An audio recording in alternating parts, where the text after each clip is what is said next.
Kiana Moe's world shattered in an instant when the police descended upon her, accusing her of running an elaborate financial fraud scheme. The officers didn't ask questions, didn't wait for explanations. They'd already decided she was guilty.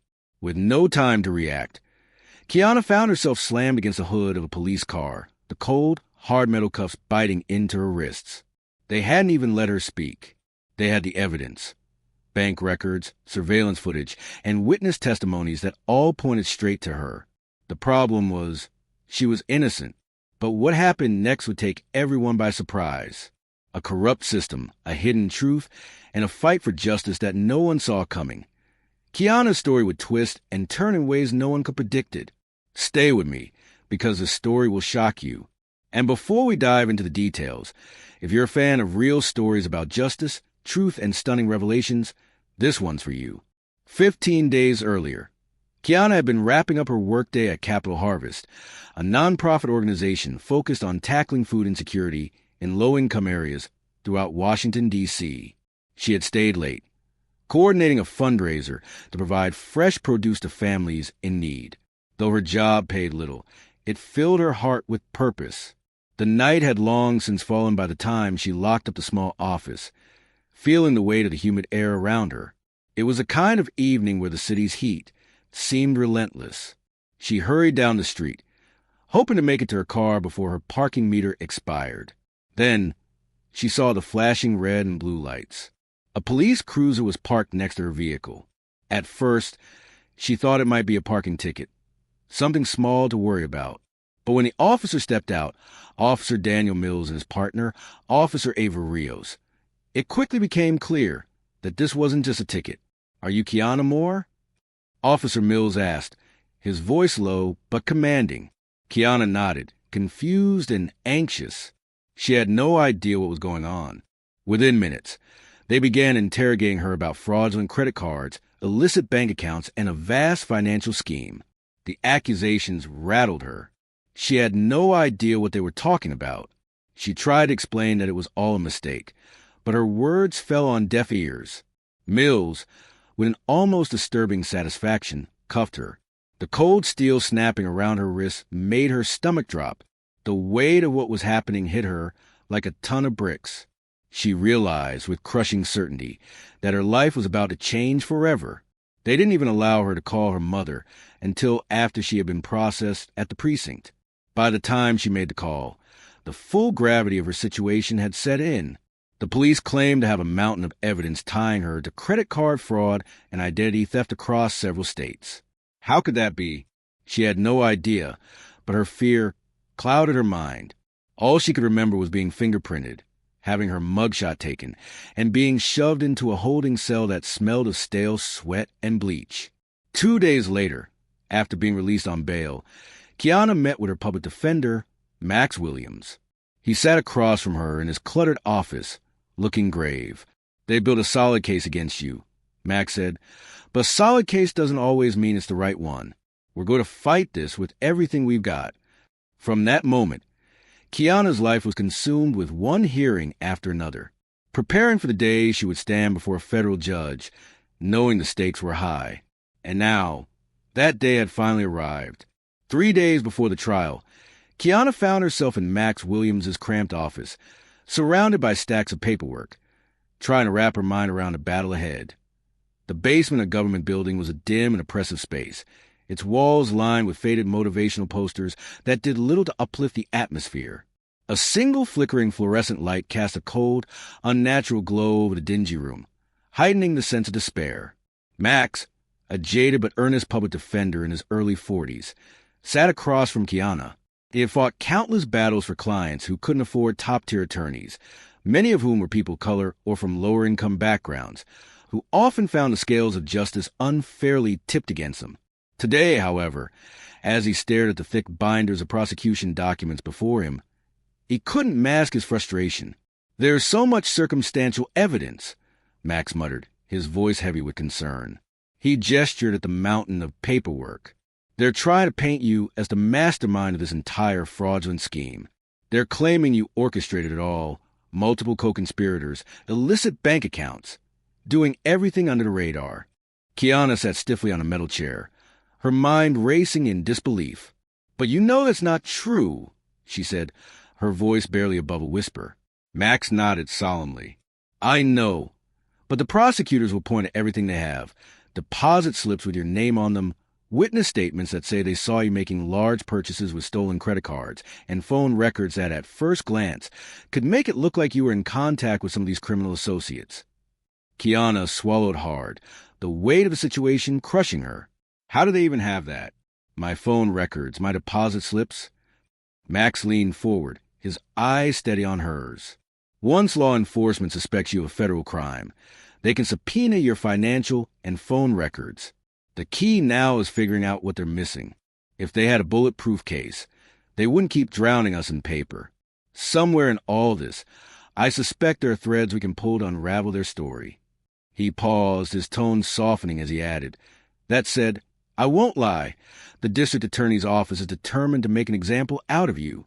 The words hit Kiana like a punch to the gut. The idea of prison time, perhaps years or even decades, loomed over her like a vulture circling its prey. She clutched the arms of the chair, her thoughts turning to her mother, her sister, and the family she had worked so hard to help at the nonprofit. Her chest tightened with anxiety.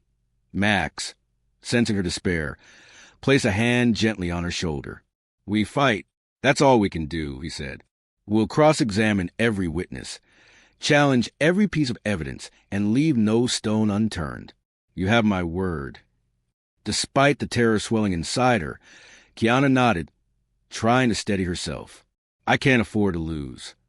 The air inside the courthouse was icy as it blasted from the air conditioning vents, brushing against Kiana's face as she entered the marble lobby that morning. A crowd of reporters, lawyers, and everyday citizens bustled around the security checkpoints. It felt as though she was stepping onto a stage, with every eye in the room swiveling toward her. Her mother, Denise Moore, walked by her side, her face etched with concern. Denise clutched a small Bible in her hand, her lips pressed tightly together as though whispering a prayer under her breath. Behind them was Kiana's younger sister, Danielle, who shot venomous glares at any journalist daring to approach. Max met them near the elevator bank, arms full of folders, his face calm but focused. "Ready?" he asked gently. "As ready as I'll ever be," Kiana murmured. The elevator ride to the third floor felt like an eternity. This was it. Judge Rebecca Dekwa, a tough and no-nonsense jurist, would preside over the trial. Kiana had heard bits and pieces about Dekwa, a no-nonsense approach to the law and an impatience for grandstanding attorneys. Still, there were rumors that Dekwa was fair, a trait Kiana hoped would show through during her trial. Once inside the courtroom, Kiana took a deep breath. The long pew-like benches, the imposing judge's bench, and the seal of the U.S. courts on the wall all combined to create a surreal atmosphere. She sat at the defense table, glancing at Max for reassurance. Across the aisle, 3 prosecutors sat poised and confident. Leading the charge was Assistant District Attorney Heather Lang, an ambitious attorney with political aspirations. Next to her sat Officer Mills, wearing a smug, self-assured smirk, while Officer Rios nervously fiddled with a pen. Kiana's heart pounded. They looked so sure of themselves. When the court finally opened, ADA Lang stood, ready to present the prosecution's case. Kiana's stomach churned. It was the beginning of a battle she never saw coming. As Assistant District Attorney Heather Lang approached the jury box, which for now only contained potential jurors during pre-trial motions, she cleared her throat with deliberate theatrics. "Good morning, Your Honor, and good morning to everyone in this courtroom," she began, her voice laced with polished confidence. "We are here today to address a grave matter: financial fraud, identity theft, and conspiracy. The defendant, Ms. Kiana Moore, orchestrated a massive credit card scheme that defrauded innocent citizens, banks, and businesses of thousands, if not tens of thousands, of dollars." Lang moved to a large digital screen set up by the prosecution table and began flipping through slides, each one showing images of credit cards, bank statements, and blurry snapshots of an individual at ATMs. "Although some of these images are grainy, we have compelling evidence," she continued, "that Miss Moore conspired with others to steal identities, open fraudulent accounts, and personally profit from these crimes. The question before us is not whether she did it, but how systematically and intentionally she executed this fraud." A hush fell over the room as Lang concluded. We will demonstrate that Miss Moore is a linchpin, the mastermind of this operation, and that a harsh sentence is warranted to protect the public from further harm." With that, Lang returned to her seat, leaving a charged silence in her wake. Kiana's face burned at the term mastermind. She whispered bitterly, "Mastermind?" It felt absurd, considering her modest life and humble intentions. Max stood up, buttoned his suit jacket, and made his way to the front for the defense's opening statement. His voice, though not as theatrically polished as Lang's, carried a steady and compassionate tone. "Ladies and gentlemen of the jury, the prosecution has labeled Miss Moore a mastermind of fraud. But I ask you, what actual proof do they have? What you will see today is a patchwork of circumstantial evidence and contradictory statements from so-called witnesses who believe they saw Miss Moore," Max continued, his eyes scanning the gallery. "But remember, the burden rests on the prosecution to prove guilt beyond a reasonable doubt." He paused, allowing the weight of the statement to settle in. "There are glaring inconsistencies in the government's account, and we will methodically highlight them.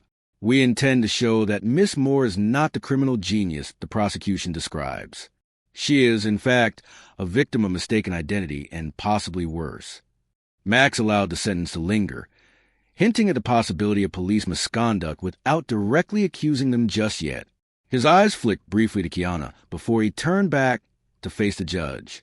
"We ask you to keep an open mind and remember that the prosecution must meet a high standard of proof. We believe they will fail to do so." With that, he returned to his seat. The first day of testimony began with a parade of prosecution witnesses. The first witness was a local shop owner who testified that Kiana had purchased nearly $1,000 worth of gift cards with a stolen credit card. Next, a bank teller claimed Kiana had deposited suspiciously large sums of money into multiple accounts within a 2-week period. Each time, Max rose to cross-examine. "Are you absolutely certain it was Miss Moore who made this deposit?" he pressed the teller. "Did you personally see her face, or are you relying on identification from a photograph shown to you by the police?" The teller hesitated. "I believe it was her." Max moved in for the kill. "Is there any photographic or video surveillance from that day that can confirm your memory?" The teller glanced nervously at ADA Lang. No, we don't have the tapes from that week anymore. They were overwritten."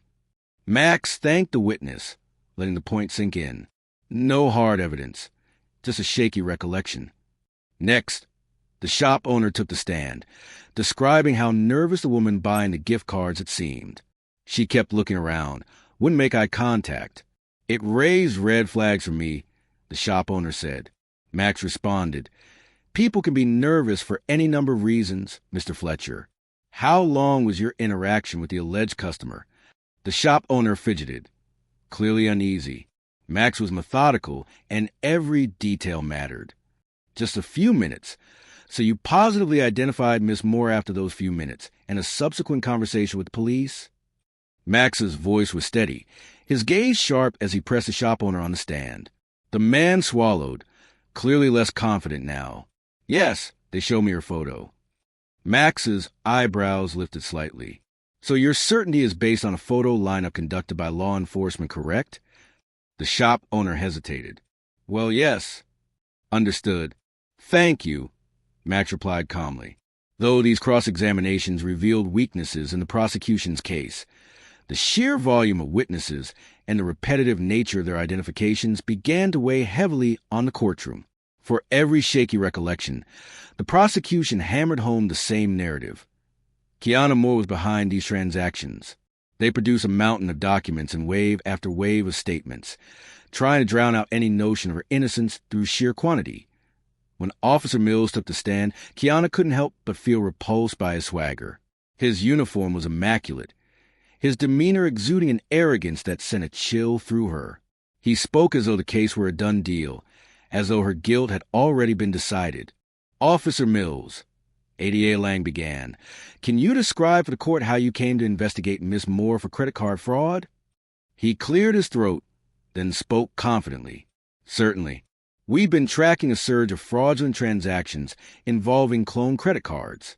In numerous instances, the compromised cards traced back to a network operating within the city. Miss Moore's name appeared repeatedly in our inquiries. through suspicious accounts, tips from informants, and at least 2 witness identifications. He paused, allowing the weight of his words to hang in the air. After compiling enough evidence, we sought a warrant for her arrest. Kiana watched him, anger rippling through her veins. He spoke as if the case were rock solid. But where was this alleged evidence he kept referencing? ADA Lang smiled slightly, as if pleased with the direction of the testimony. What specific role did you determine Miss Moore played in these offenses? Mills nodded confidently. We believe she was a central organizer. She coordinated with others to open accounts using stolen identities, and she handled transactions personally to avoid detection. Lang turned toward Judge Delacqua. I submit the investigation report, labeled Prosecution Exhibit HH14, as evidence of Miss Moore's direct involvement. Max rose calmly, his voice unwavering. Objection, Your Honor. The defense requests verification on the authenticity and chain of custody of this exhibit. Judge Delacqua peered over her glasses, her expression neutral. Sustained. Officer Mills, Max continued, can you verify the chain of custody for this report? Mills hesitated just briefly before nodding curtly. All items were cataloged by me and Officer Rios. The final iteration was viewed by our lieutenant before being sent to the DA's office. Everything is documented. Max approached the bench with a copy of the report, flipping through the pages. Officer Mills, I see no official timestamps here. Is there a reason these documents don't show when they were entered into the evidence log? Mills shifted slightly. Those details are in the department's internal database. We can provide them if necessary. Max turned to the judge. It is necessary, Your Honor. We ask that the prosecution provide all relevant timestamps and logs before this exhibit is admitted into evidence. Judge Delacqua nodded. I'm granting the defense's request. Prosecution, ensure that all relevant logs are provided by the close of business today. I will allow the exhibit conditionally, pending those documents. A flicker of annoyance crossed ADA Lang's face, but she inclined her head. Understood, Your Honor. With that, Mills continued his testimony. He described phone records pointing to a series of calls he claimed were between Kiana and known associates. However, the names of these associates were redacted in the police file, apparently for safety reasons. To Kiana, the entire performance felt orchestrated to lead the jury to one inevitable conclusion: her guilt. But Max wasn't backing down, and he wasn't about to let the prosecution paint her as a mastermind based on flimsy evidence and hearsay. This trial was far from over. The prosecution aimed to paint Kiana as a sly puppet master, orchestrating a massive fraud without giving the defense a fair chance to challenge the specifics. After Officer Mills stepped down, the prosecution called Officer Ava Rios to the stand. Compared to Mills's swagger, Rios seemed nervous. Her eyes darted between ADA Lang, Judge Delacqua, and the gallery where Kiana's family sat. Officer Rios, Lang prompted gently. You assisted Officer Mills in the investigation, correct? Yes, Rios replied, her voice trembling. I helped compile witness statements and track suspicious transactions. I also accompanied him during Miss Moore's arrest. Lang drew out the next question. Could you summarize Miss Moore's behavior during her arrest? Rios swallowed, struggling to maintain composure. She was quiet. She insisted she was innocent. She didn't resist physically, but she repeatedly claimed we had the wrong person. Did anything in her demeanor suggest she didn't understand the charges? Lang prodded. Rios paused, something akin to guilt flickering in her eyes. She seemed shocked. She kept saying there was a mistake. And was there a mistake? Lang pressed. Rios stiffened, looking from Mills, who was glaring at her from the gallery, back to ADA Lang. I didn't see any evidence of that at the time, she finally said, her voice subdued. We had probable cause. Max stood for cross-examination. Officer Rios, you mentioned witness statements that you compiled. Could you describe how you conducted these interviews? She nodded. Well, we visited locations where fraudulent transactions occurred and spoke to staff or bystanders who remembered the suspect. Were these photo lineups or in-person identifications? Some were photo lineups, she admitted. And who created these photo lineups? Max asked. She hesitated. Officer Mills created them, and I would often show them to witnesses. Max nodded, glancing at the jury. Did you use any standard police procedures or guidelines to ensure the lineups were not suggestive? Her cheeks reddened. Yes, we use standard procedures to the best of my knowledge. Max pressed on, his voice steady. To the best of your knowledge, are you aware that the National Institute of Justice recommends a blind administration of photo lineups? Meaning the officer showing the photos shouldn't know which photo is of the suspect to avoid bias. Rios looked visibly uncomfortable. Yes, I've heard of that. And did you follow that guideline in Miss Moore's case? Max asked. She fidgeted. I can't say for sure. I often knew which photo was of Miss Moore because I was part of the investigation. Max waited a beat, letting the contradiction sink in. So, it's possible that the witnesses could have been influenced, intentionally or not, by your knowledge of which photo was a suspect? Rio said nothing. After a long silence, she mumbled, It's possible. A rustle of disapproval spread through the courtroom. Kiana's heart flickered with hope. For the first time, the prosecution's case seemed vulnerable to real scrutiny. During the next recess, Kiana paced a small lounge area outside the courtroom. Her mother and sister tried to comfort her, but she was too tense to sit still. Max approached, looking pensive. I noticed Officer Rios' reactions, he said. She's uncomfortable, like she's holding something back. There's tension between her and Mills. That might be a crack we can exploit. Kiana frowned. Exploit how? Max lowered his voice. If she's feeling guilty, she might be susceptible to revealing more inconsistencies. Or maybe she suspects they pinned this on you unfairly, but hasn't found a way to speak up. Keep an eye on her. Kiana nodded, though the idea of exploiting someone's guilt about her false prosecution made her stomach twist. She realized that if it was what it took to clear her name, she had no choice. Nearby, Officer Mills stood by a vending machine, glaring in Kiana's direction. The intimidation was palpable. She felt her skin prickle under his gaze. He seemed almost smug, as if certain that no matter what the defense did, the system would side with law enforcement. When court reconvened, ADA Lang introduced Daniel Corbett, a financial expert specializing in analyzing transaction patterns. Corbett took the stand, preparing to testify about the financial records tied to the case. Daniel Corbett took the stand with an assured air, adjusting his tie before launching into a detailed explanation of how the fraudulent activity had been traced.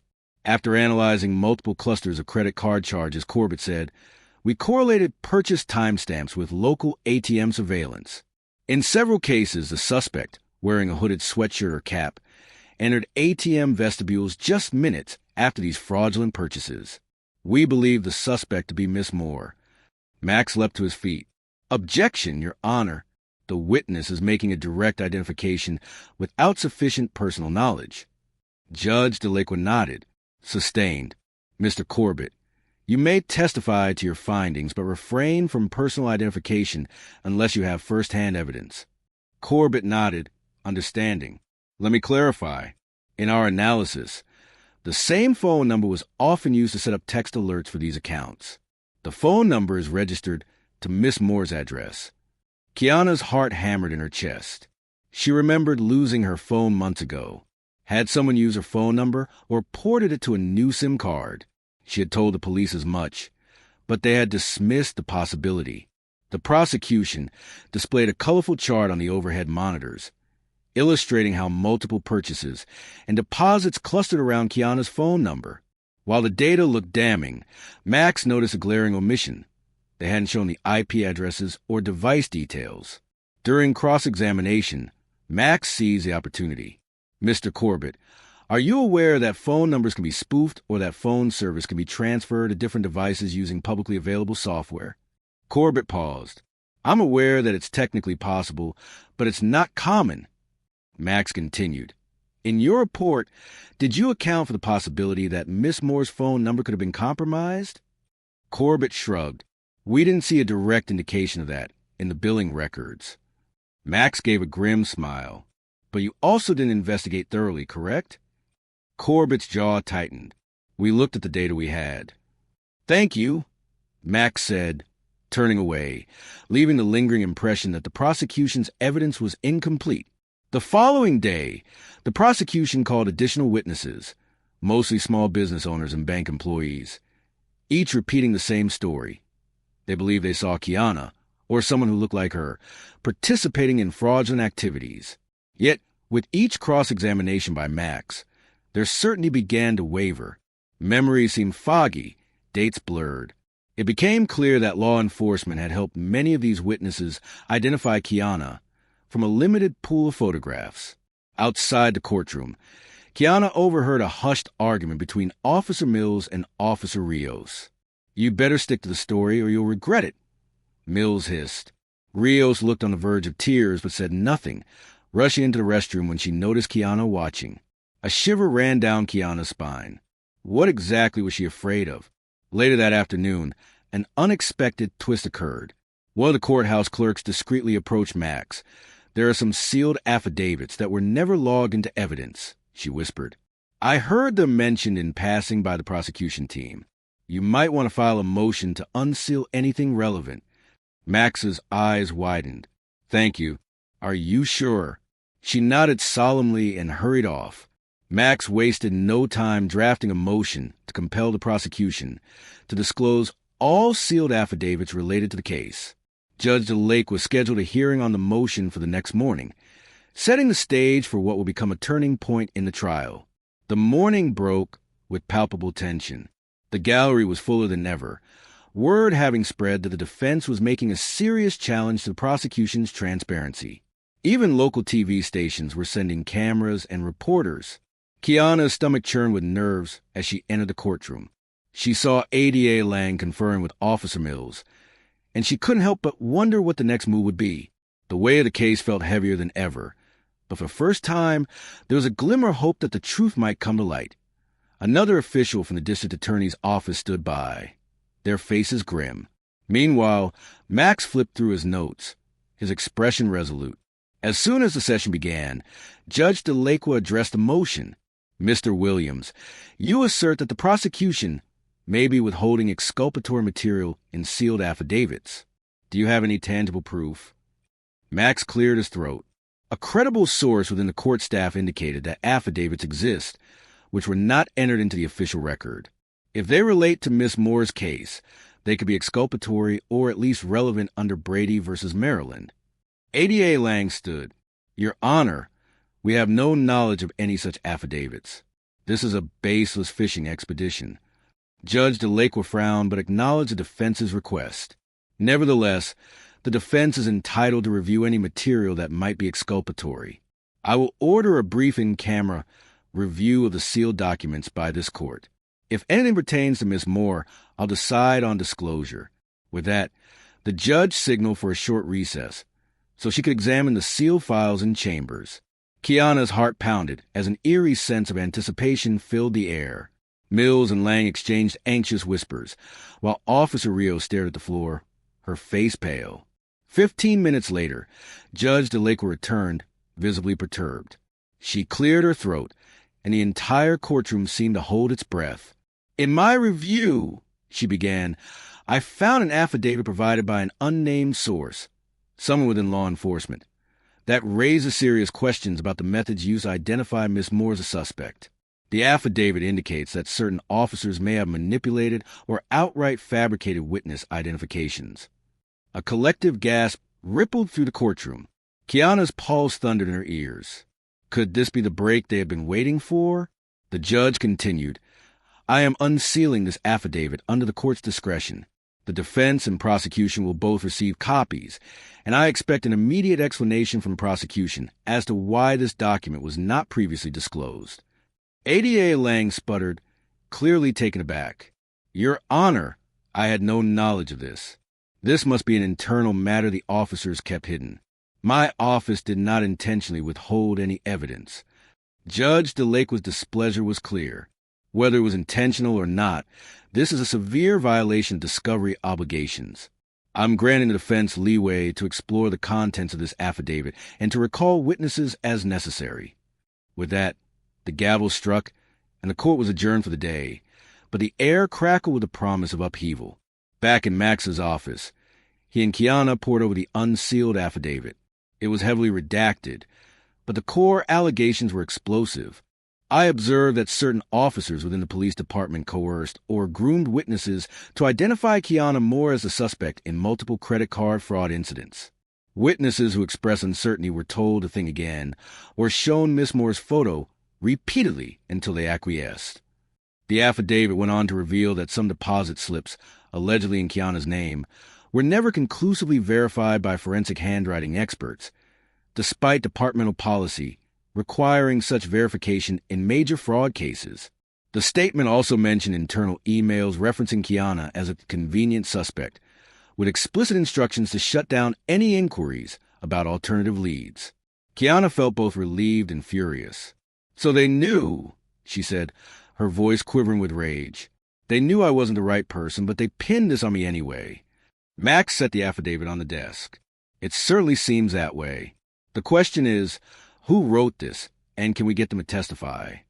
Kiana swallowed hard. "Do you think they'd risk coming forward publicly?" Max exhaled, his expression grim. "Hard to say. Whistleblowers in police departments often face retaliation, but we might not need them to appear if we can prove the statements are true. This gives us a strong footing to argue that the entire investigation is tainted." Kiana's eyes brimmed with tears. "Thank you," she whispered, feeling a glimmer of hope for the first time in what seemed like forever.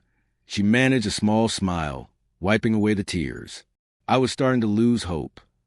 Max nodded, gently patting her hand. "We've still got a fight ahead of us, but now we have something we didn't have before, a path to discredit the core of their case." Armed with a new affidavit, Max moved to recall Officer Mills and Officer Rios to the stand under new subpoenas. ADA Lang objected vehemently, accusing the defense of grandstanding and wasting the court's time. However, Judge Delacqua overruled, stating that in light of the newly unsealed document, it was imperative to question the officers again. Kiana felt her pulse quicken when Mills re-entered the witness box. He seemed more tense than before, his bravado tempered as soon as he was sworn in. Max approached Officer Mills. "Do you recall an internal directive from your department that specifically labeled Miss Moore as a suspect worth pursuing despite a lack of direct physical evidence?" Mills's lips formed a thin line. "I'm not aware of any such directive." Max produced a printed section of the affidavit, the redactions covering names but clearly referencing Mills's unit. "Then could you explain why this affidavit suggests you manipulated or coerced witness identifications to implicate Miss Moore?" Mills's face reddened. He shot a glance at ADA Lang, who seemed equally flustered. "That document is heavily provided by an anonymous source. It means nothing without context." "Perhaps," Max allowed, "but combined with the testimony of your partner, Officer Rios, who admitted to not following blind lineup procedures, it suggests a pattern. Isn't that right?" Mills shifted in his seat. "I did what was necessary to apprehend the suspect. I didn't force anyone to identify Miss Moore. That's an outrageous claim." Max turned to the judge. "Your Honor, we request that the court instruct Officer Mills to produce any internal emails or communications that reference Miss Moore as a convenient suspect. We believe these are critical for the truth-finding process." Judge Delacqua nodded curtly. "Officer Mills, you are hereby ordered to submit all relevant communications from your departmental email and any inter-office memos concerning Miss Moore immediately." A flicker of alarm crossed Mills's features, but he responded with a terse, "Yes, Your Honor." Next, Officer Rios was recalled. She took the stand, her hands visibly shaking. ADA Lang seemed to hold her breath, as if afraid of what Rios might say. Max walked up to the witness box, his gaze steady. "Officer Rios, you previously testified that you administered some of the photo lineups and that standard blind procedures may not have been followed. Is that correct?" Her voice emerged as a whisper. "Yes." Max nodded. "In light of this newly revealed affidavit, do you have any additional information about how Miss Moore became the primary focus of your investigation, despite the lack of direct physical evidence tying her to the crime?" She glanced at Mills, who was glaring daggers from the gallery. After an agonizing pause, she spoke, her voice trembling. "I had doubts. We collected statements from some witnesses who said the suspect was taller or heavier than Miss Moore, but Officer Mills insisted those statements were unreliable. Then we got the tip about Miss Moore's phone number. After that, it was like all other avenues stopped being explored. A ripple of whispers tore through the courtroom. Max leaned in. Are you suggesting that Officer Mills deliberately ignored or dismissed contradictory witness descriptions? Rios nodded, tears pooling in her eyes. Yes, she whispered. He said we needed to close this case quickly. There was a lot of pressure from the top. When I tried to bring up the discrepancies, he told me to keep quiet if I knew what was good for me. Max's voice softened, his eyes narrowing. What about the deposits with Miss Moore's name? Did you ever see any proof that Miss Moore physically signed those slips? Rios wiped her eyes. No, we never did a handwriting analysis. We just assumed it was her because the account was under her name, but Miss Moore's driver's license wasn't scanned at the time. The courtroom fell into stunned silence. For the first time, a witness had openly cast doubt on the entire investigation. Kiana's mind raced. This could be the breakthrough they needed. The teller window. Officer Rios spoke hesitantly. We didn't confirm it was her in person. Max allowed the significance of that statement to sink in before continuing. Officer Rios, do you believe Miss Moore could be innocent? Yes, Rios said, choking back a sob. I do now. In the gallery, Kiana felt her heart twist. This confession was both validating and heartbreaking. Proof that an officer had likely known the truth, but stayed silent out of fear. Judge DeLaqua's face was impassive, but her eyes flashed with anger, clearly outraged by the revelation. ADA Lang stood, looking furious. Objection, Your Honor. Officer Rios's beliefs about the defendant's guilt or innocence are not relevant. She isn't an expert. Judge DeLaqua shook her head. Overruled. The witness's testimony speaks to the integrity of the investigation. Continue, Mr. Williams, but move swiftly. Max nodded. No further questions, Your Honor. Rios stepped down from the stand, tears glistening in her eyes. Mills refused to look at her. Kiana could practically taste the tension in the air. The lunchtime recess that day felt unlike any other in Kiana's memory. She barely tasted the sandwich her sister handed her. Everywhere, people whispered in hushed tones about Officer Rios's confession and the affidavit. Even the reporters who had previously cast her in suspicious light now seemed eager for her side of the story. This is huge, Max told Kiana as they stood outside the building, inhaling fresh air. Between Rios's testimony and the affidavit, we're making serious headway. The judge can see this case is riddled with inconsistencies. Kiana nodded, tears of relief slipping down her cheeks. I'm scared to hope too much. Max looked at her kindly. Keep the faith and keep an eye out. There might be more unexpected turns. They returned to the courtroom, where ADA Lang appeared ready to salvage what remained of her case. She moved on to call a forensic specialist, who claimed that traces of Kiana's digital information were linked to certain fraudulent card applications. But Max, now armed with Rios's admissions, hammered the specialist on cross-examination. Could those digital traces have been part of an identity theft scheme? Max asked, pressing. Yes, it's possible, the specialist finally conceded, but not highly probable in my personal opinion. Your personal opinion is not evidence, Max reminded the court. Just speculation. The cross-examination ended with the specialist looking deflated. The once confident posture of the prosecution now seemed battered and uncertain, with the prosecution's case wobbling. A stir in the back of the courtroom drew everyone's attention. A tall, solemn man in a dark suit stepped inside, flanked by two more individuals dressed similarly. Their polished shoes clicked loudly on the marble floor. They wore badges that read U.S. Secret Service. Agent Robert Mitchell, the man in front, quietly took a seat behind the defense table. He didn't say a word, but his presence alone caused a wave of curiosity. Even Judge DeLaqua leaned forward, eyeing him with a mix of intrigue and caution.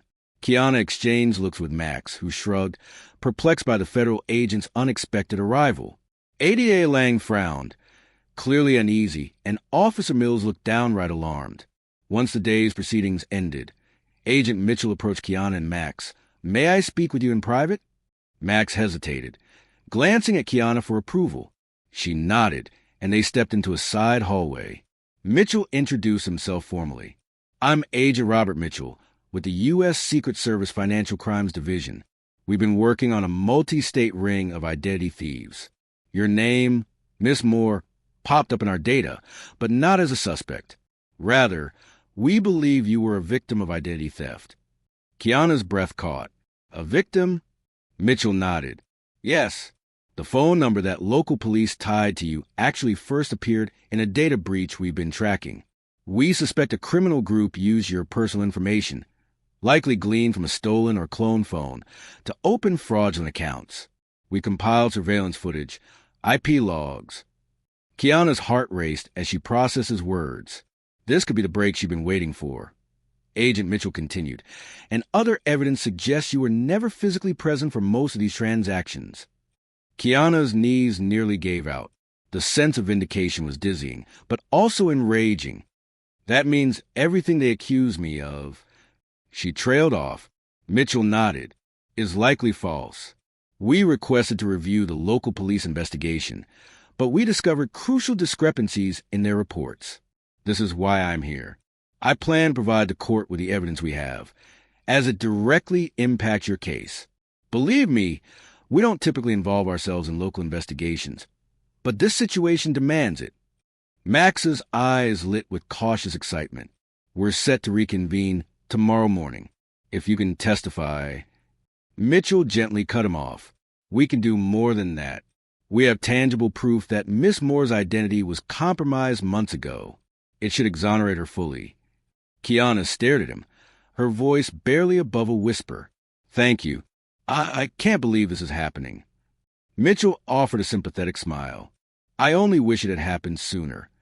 The next morning, the atmosphere in the courtroom was electric.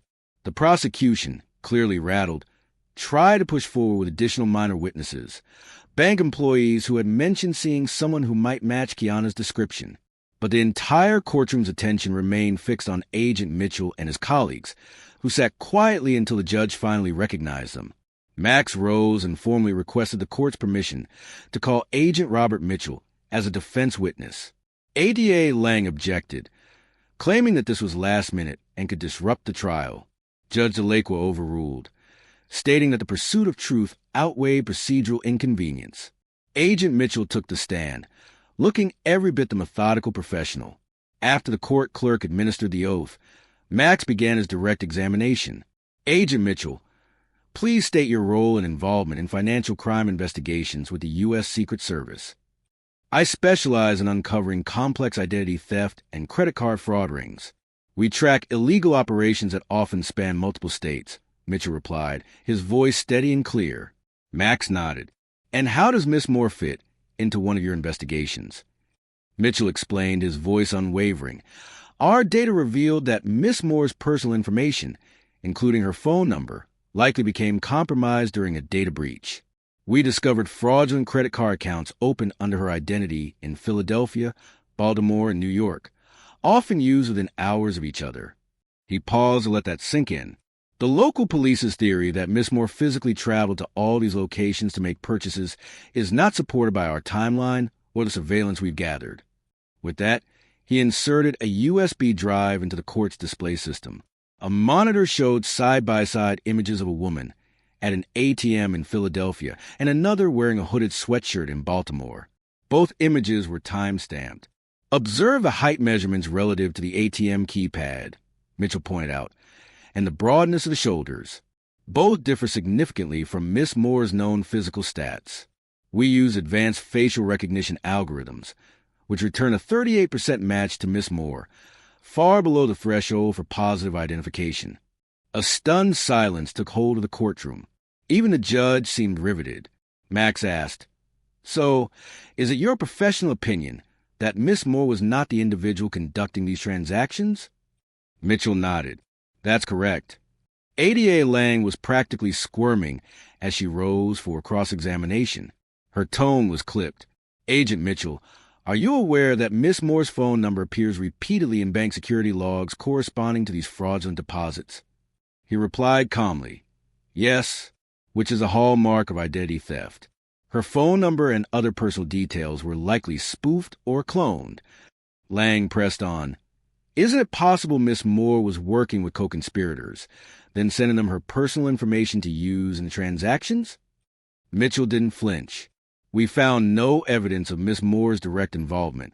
In fact, her official phone records show no data usage consistent with the transaction timestamps. Instead, we see that the phone number was ported to another device, one that Miss Moore did not own. Lang attempted a new angle. Could you have made an error? Identity theft investigations can be complex, and maybe you missed something. Mitchell smiled politely, exuding confidence. We cross-referenced multiple databases and conducted interviews with informants. The suspect is part of a known ring that used Miss Moore's details. Our investigation is ongoing, but I'm quite certain Miss Moore is not a perpetrator. He turned to the judge. I'm prepared to submit copies of our digital forensic analysis and internal memos. This should clarify the matter for the court. Lang's face hardened as she realized the damage. She quickly switched tactics. No further questions, she mumbled, stepping away from the stand. The gallery buzzed with whispers. Kiana saw the color drain from Mills's face. Officer Rio sat at the edge of the bench, her eyes downcast. Judge DeLacqua, however, remained unreadable.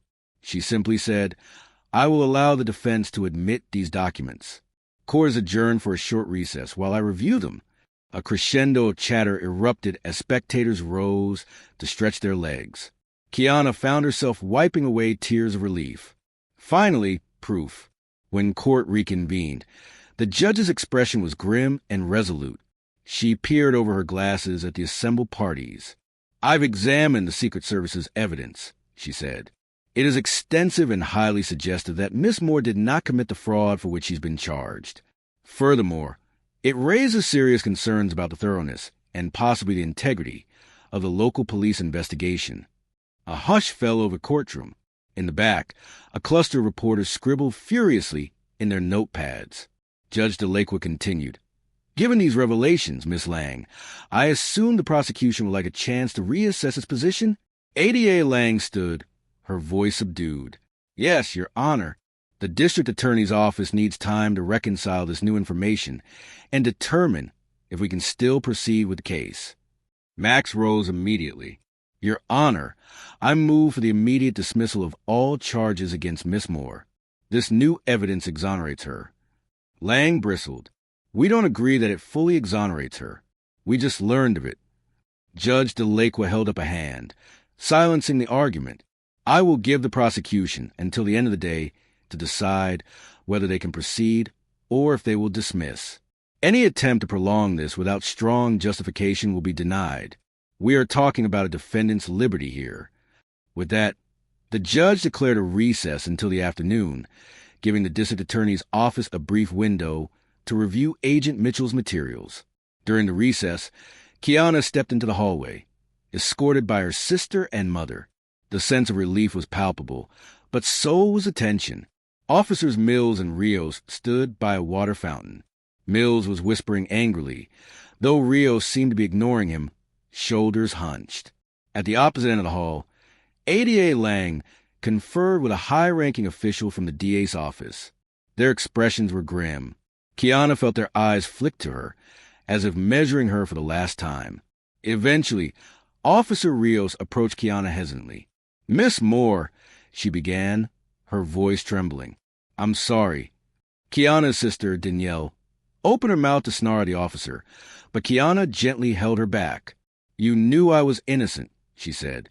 Rios's eyes welled with tears. I suspected it. Mills told me we had to push forward with you as a suspect, or we'd lose the case and get heat from above. I should have spoken up, but I was scared. Kiana felt anger surge, but also pity. The system had coerced Rios, just as it had tried to break her. I appreciate you telling the truth now, Kiana said softly, but you almost cost me everything. Rios could only lower her head. Rios lowered her head, tears falling silently down her face. Without another word, she walked back to the courtroom, leaving Kiana to grapple with the whirlwind of emotions she had been holding in. When the court resumed, ADA Lang addressed Judge DeLacqua in a subdued tone. Your Honor, After reviewing the Secret Service materials, we find that the prosecution cannot definitively link Miss Moore to the fraudulent transactions. We can see that there are serious credibility issues with the initial police investigation. She paused, swallowing what appeared to be a lump of professional pride. Accordingly, the district attorney's office moves to dismiss all charges against Kiana Moore in the interest of justice. A burst of emotion erupted from the gallery. Gasps, murmurs, and the quiet sob of relief from Kiana's mother filled the air. Kiana felt her knees go weak, tears streaming down her face. This was it. Freedom. Judge DeLaqua tapped her gavel lightly. "Miss Moore, please stand." Kiana stood, her heart hammering in her chest. Based on the prosecution's motion and the evidence presented, this court dismisses all charges against you with prejudice. The record shall reflect your exoneration. Furthermore, I will be recommending that the Department of Justice and Internal Affairs undertake a thorough review of the police conduct in this case. The judge's stern gaze flicked to Officer Mills, who slumped in his seat, and then to Rios, who stared at the floor. We cannot tolerate any law enforcement behavior that undermines justice or leads to wrongful accusations. With a final rap of the gavel, Judge DeLaqua declared the case closed. Within minutes of the dismissal, the courtroom erupted into chaos. Half the reporters rushed toward Kiana, microphones raised, while others cornered ADA Lang, or Officer Mills, for a statement. Kiana's mother wept openly, hugging her daughter as Danielle joined them. Max looked near tears himself, but tried to maintain his professional composure. "Justice is served," he whispered, patting Kiana on the back. Outside on the courthouse steps, a swarm of cameras and journalists clamored for Kiana's perspective. She stood there, bathed in sunlight that felt warmer than it had in weeks, feeling as though she had just emerged from a dark tunnel. "I'm relieved," she managed, her voice shaky. "I'm grateful to Agent Mitchell and the Secret Service for bringing the truth to light, but I'm also angry. Angry that I was ever here in the first place. That local police decided to make me a scapegoat." Reporters scribbled furiously in their notepads. One asked, "Miss Moore, will you pursue legal action against the police department?" Kiana hesitated, glancing at Max. He nodded slightly, indicating that it was an option. "I might," she said, her voice firm with determination. "I lost my livelihood, my peace of mind, and my reputation was dragged through the mud. Something needs to change so this doesn't happen to anyone else."